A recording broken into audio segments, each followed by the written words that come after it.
आइए सुनते हैं विजयश्री तनवीर जी की कहानी पहले प्रेम की दूसरी पारी।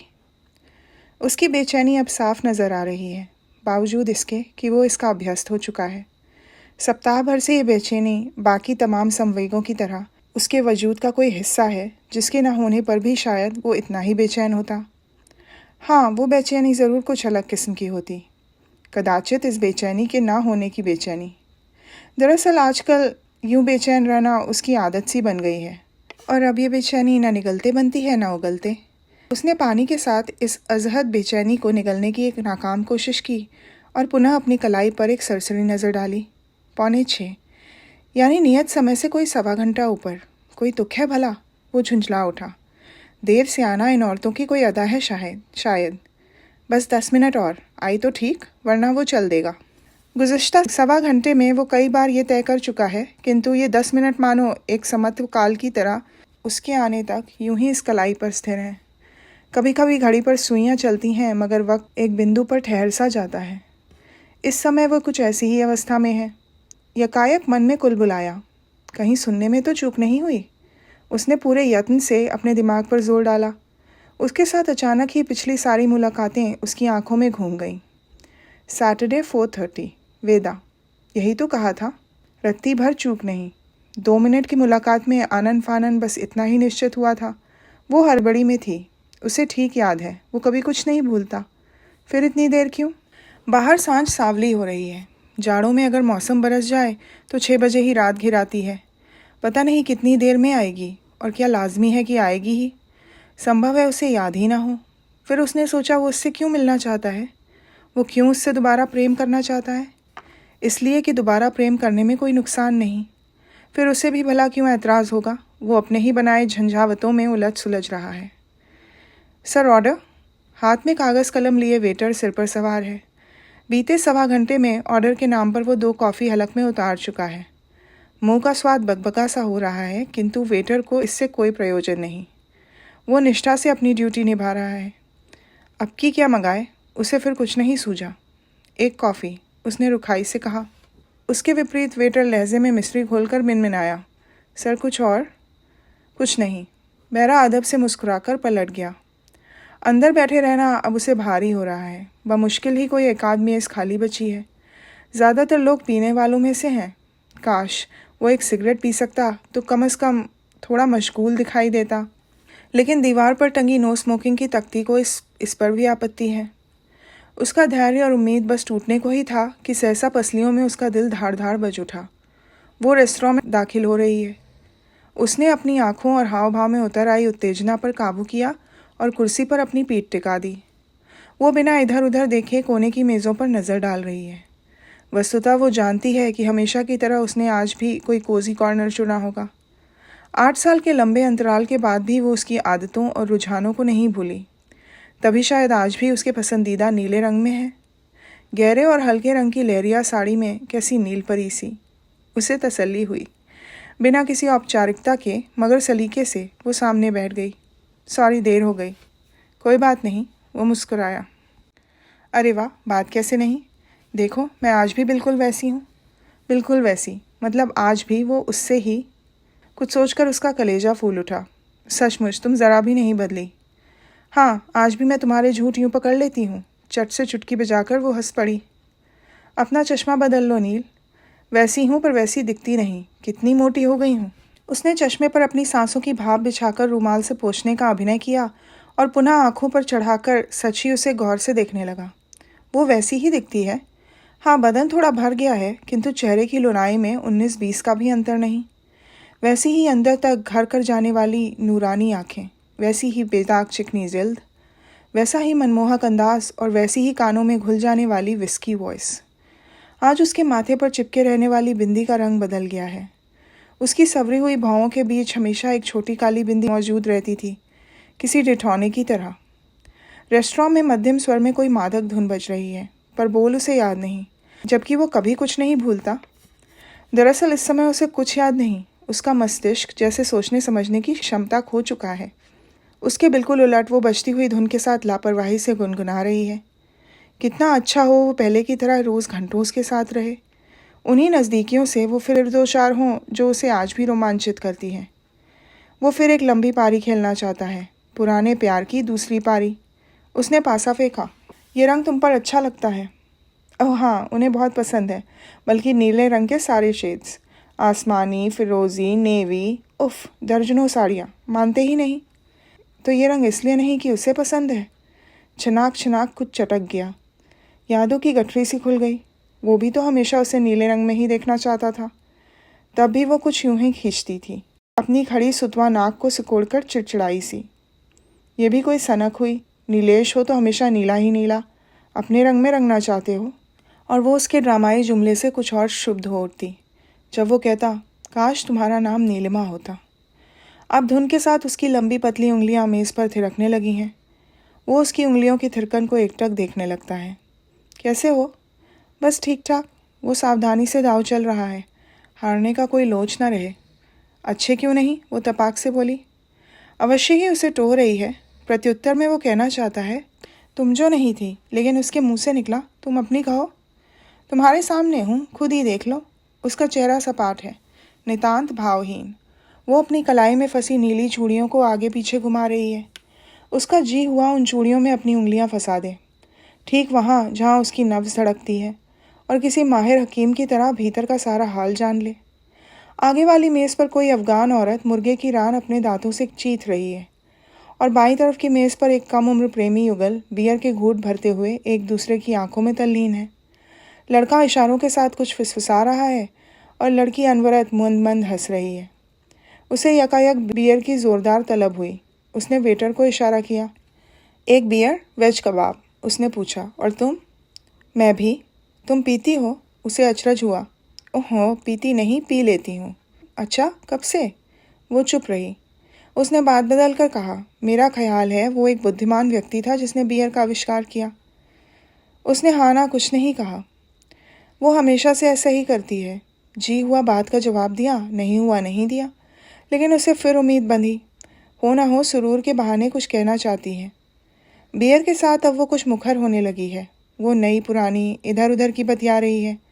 पुराने दोस्त, कॉलेज के कुछ मज़ेदार किस्से, पति, बच्चे, घर बार। किंतु वो कुछ भी अनर्गल सुनना नहीं चाहता। ये उसके लिए वांछित बातें नहीं हैं। वो वक्त के साथ धुंधला गए अपने रोमानियत भरे पलों को उसके साथ साझा और ताज़ा करना चाहता है। वो चाहता है बगल वाले युवा लड़के की तरह वो उसकी सुरमई आंखों में डूबकर बातें करे, और बदले में वो उस लड़की की तरह अपनी शर्मीली हंसी में जर्रे बिखेरती रहे। काश इस समय वो इस व्यस्त रेस्टोरेंट के बजाय पहले की तरह तुगलकाबाद या ओल्ड फोर्ट के किसी निर्जन कोने में होते, तो अपनी गुस्ताख उंगलियों से उसकी मांसल हुआई देह को माप रहा होता। माकूल जगह वो उसे न थोड़े ही कहती, और ना से हाथ तक लाने का उसमें पूरा हुनर है। एक बीत चुकी प्रगाढ़ मुलाकात उसके मानस पटल पर ताज़ा हो उठी। उसके शरीर के सारे रोए खड़े हो गए। अब कोई जुगत लगे तो मुलाकातों का सिलसिला चल पड़े। उत्तेजना से उसकी टांगें थरथराने लगीं। उसे शायद बियर चढ़ रही है, या फिर वो, जबकि टेबल के उस पार वो अब भी उतनी ही संयत और सहज है जितनी घंटे भर पहले थी। वो अगली मुलाकात के लिए जुगत लगा रहा है कि कौन सा बहाना ज़्यादा कारगर होगा। उसे उसका यूं सहज होना बड़ा नागवार लग रहा है।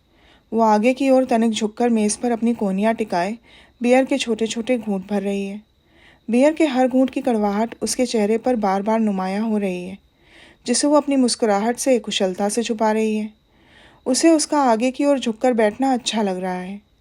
एक बार सैलून में किसी इरोटिका के कवर पेज पर उसने एक स्याह औरत को ठीक इसी मुद्रा में बैठे देखा था, और बहुत दिनों तक उसे वो काली औरत याद रही थी। वो कभी कुछ नहीं भूलता।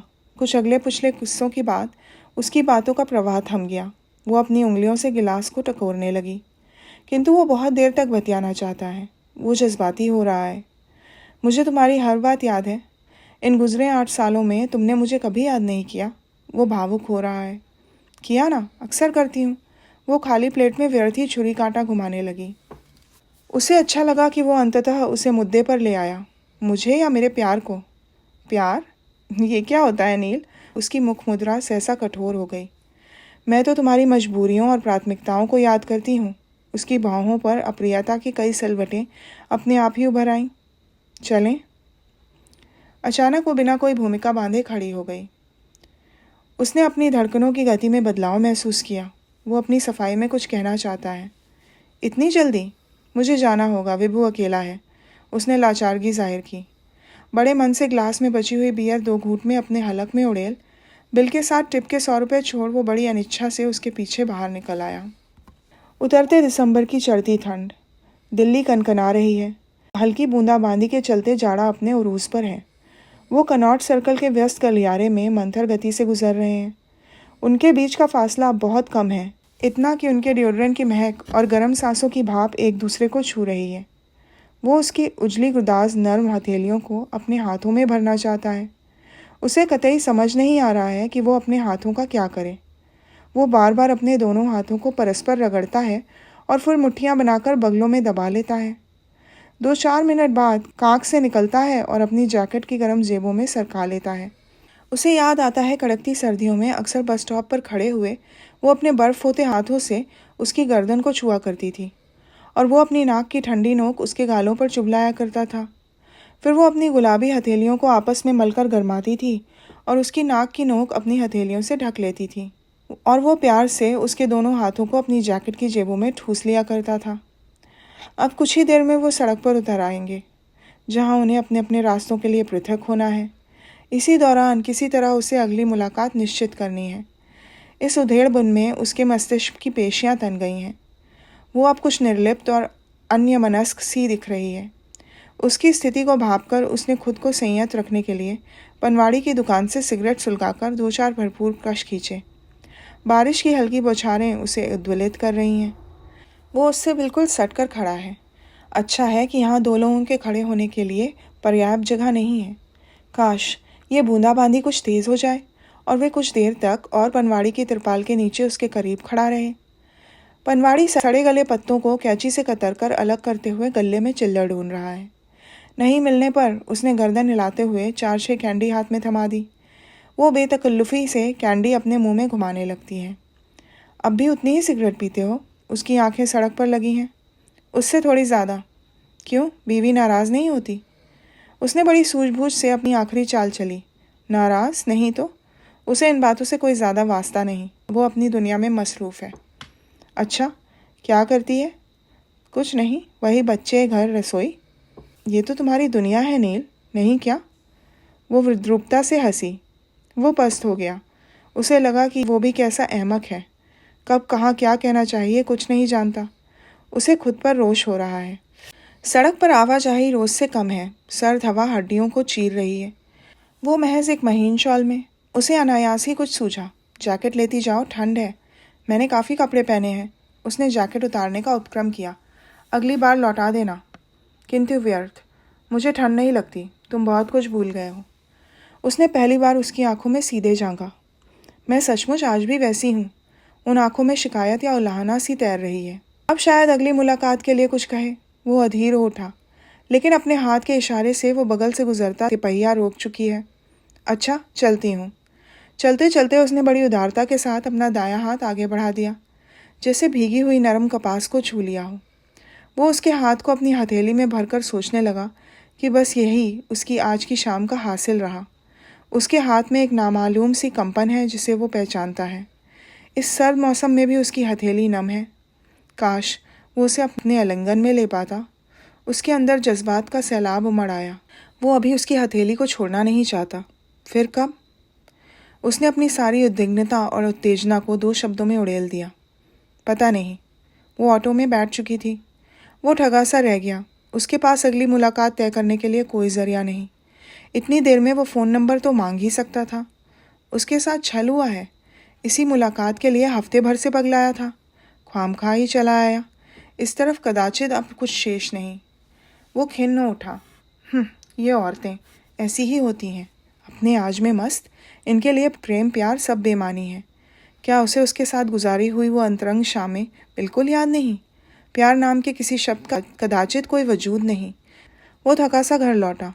दरअसल इस समय वो गमज़दा है। 1 सप्ताह तक यंत्रों से उगाई फसल एक ही बारिश में बह गई। पत्नी दौड़ी आई। आज जल्दी आ गए। स्वेटर, शॉल, स्कार्फ, मोजे, बिल्कुल एक गठरी सी।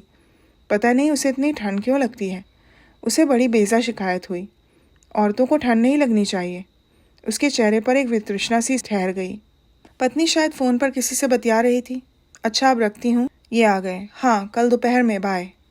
अचानक उसके मन की रेतीली ज़मीन पर कैक्टस से उगाए। संभव है सीधी सी दिखने वाली उसकी पत्नी के जीवन में भी उससे पहले कोई रहा हो। वो चुपचाप सोफे पर पसर गया। पत्नी निश्चलता से उसकी जेब से पैकेट निकालकर सिगरेट गिन रही है। बस 4, यानी आज फिर 6 सिगरेट।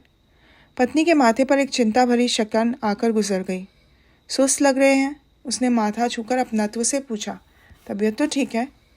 हाँ, उसने संक्षिप्त उत्तर दिया। ठंड बहुत है, चाय ले आऊं? नहीं, चाय नहीं, कुछ देर यहीं बैठो। उसने बहुत दिनों से उसका चेहरा गौर से नहीं देखा। वो हैरान लग रही है। जाने क्यों पत्नी को देखकर उसने सुकून की एक ठंडी सांस ली। शुक्र है औरतें ऐसी होती हैं। उधर तिपैया से उतरकर वो लगभग दौड़ती हुई घर पहुंची। पड़ोस में ठुनकते बच्चे को हाँक लगाई। कुछ देर गुनहगार सी उससे अपनी छाती से चिपटाई रही। जल्दबाजी में घर को यूं ही अस्त व्यस्त छोड़ गई थी। उसे घर को व्यवस्थित करना है। बच्चे ने कई घंटों से कुछ नहीं खाया है। उसके स्वेटर की जेब में रखे गए बिस्कुट जस के तस पड़े हैं। वो जल्दी से 2 मिनट वाले खाने का कटोरा उसे थमाकर अपने बालों की उलझनें खोलती हुई आदतन अपने कमरे में लगे आदमकद आईने के सामने जा खड़ी हुई है। जब वो खुद को अच्छी लगती तब वो कई बार आईना देखती है। सची तो है, नीले में वो कितनी सुंदर लगती है, जैसे ये नीला रंग बस उसी के लिए ही बना है। कुछ देर आत्ममुक्ता से खुद को निहारने के बाद उसने अलमारी के उपेक्षित कोने से एक नीली डायरी निकाली। उस पर अंग्रेजी के बड़े अक्षरों में लिखा है, नीलिमा। पीले पड़ चुके पन्नों के बीच से निकालकर करीब 1 दशक पुरानी तस्वीर को कुछ देर वो आसक्त भाव से देखती रही और पलंग पर लस पड़ गई। उसकी आंखें पनीली हो रही हैं। उसका मन अब तक कनॉट प्लेस के रेस्टोरेंट के उसी कोजी कॉर्नर में सिकड़ा सा बैठा है। उसके चेहरे पर अवसाद और संताप की एक गर्द सी चढ़ गई है। उसे अचानक ही जोर की ठंड लगने लगती है। वो कुछ देर यूं ही आंखें मूंद कर कंबल ढांपे पड़ी रहना चाहती है, बिल्कुल नकारा और चुपचाप। किंतु घड़ी 9 बजा रही है। वो बस आते ही होंगे। उसने बड़ी तत्परता से उठकर डायरी को वापस अपनी जगह पर रखा और उस इकलौती नीली साड़ी को नेप्थलीन की गोलियों के साथ पॉलिथीन में सहेज दिया। गुसल खाने में वो देर तक अपना चेहरा धोती रही। अब वहाँ आंसू, संताप या अवसाद के कोई लक्षण नहीं है। हाँ, उजली हथेली पर गुदगुदाता हुआ सा अब भी कुछ मौजूद है। तो ये थी विजयश्री तनवीर जी की कहानी पहले प्रेम की दूसरी पारी। सुनने के लिए धन्यवाद।